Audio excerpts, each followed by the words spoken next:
बड़ी बड़ी कंपनियां, हम जब सुबह से घर से निकलते हैं अच्छी सोच लेके निकलते हैं कि घर से निकलकर हम जाए, अच्छा मुनाफा कमाएंगे, घर अच्छा पैसा लेके आएंगे और परिवार का गुजरान करेंगे। लेकिन जब हम पूरा दिन काम करते हैं तो इतना भारी कमीशन और इतना टैक्स, मतलब ऐसे चार्ज लगाते हैं, हिडन चार्ज लगाते हैं। आज तक हमें समझ में नहीं आता कि इस प्रकार से कौन से चार्ज लगाए जाते हैं। कभी चार्ज बढ़ भी जाता है, कभी कम भी हो जाता है, कभी किराया बढ़ जाता है, कभी कम हो जाता है। जब हम थक के घर जाते हैं शाम को, तब मालूम पड़ता है कुछ नहीं बचा है, हमने तो खाली मेहनत ही की और कुछ बचा नहीं। ना हमारा परिवार का भविष्य होता है, ना किसी का और कुछ होता है। तो हम ये जानना चाहते हैं आपके माध्यम से सर कि भारत टैक्सी हमारे भविष्य के लिए, हमारे परिवार के लिए और क्या क्या सुविधा देगी। पहली बात, भारत टैक्सी में हिडन कुछ नहीं होगा। एक बात समझिए, जो होगा वो नोटिफिकेशन आपके मोबाइल पर आ जाएगा, तभी होगा, और एक सप्ताह पहले नोटिफिकेशन आएगा। आप मेरी बात ढंग से समझ रहे हैं?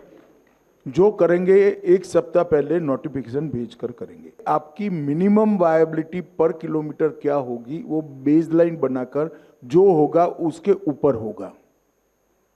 मतलब आप 1 किलोमीटर का आपका रेट 2 रुपया है, मैं काल्पनिक रूप से 2 रुपया कह रहा हूं, तो जो होगा वो 2 रुपया प्लस मुनाफा उसके ऊपर ही होगा, इसके नीचे कभी नहीं होगा।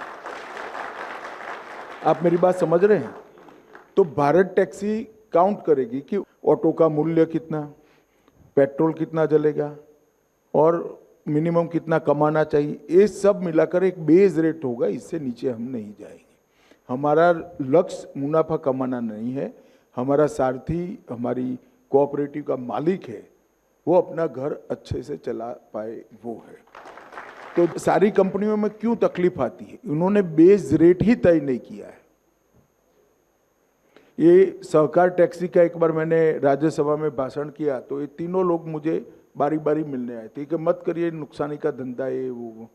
फिर मैंने वैसे ही जानकारी के लिए पूछा कि भाई आपने आपके ड्राइवरों के लिए कोई मिनिमम बेस रेट बनाया है कि नहीं? बेस रेट नहीं है, वो तो उसको अच्छा लगेगा तो आएगा, नहीं अच्छा लगेगा तो मेरे को वो नुकसान करेगा तो it is up to him, मतलब वो उसको देखना है।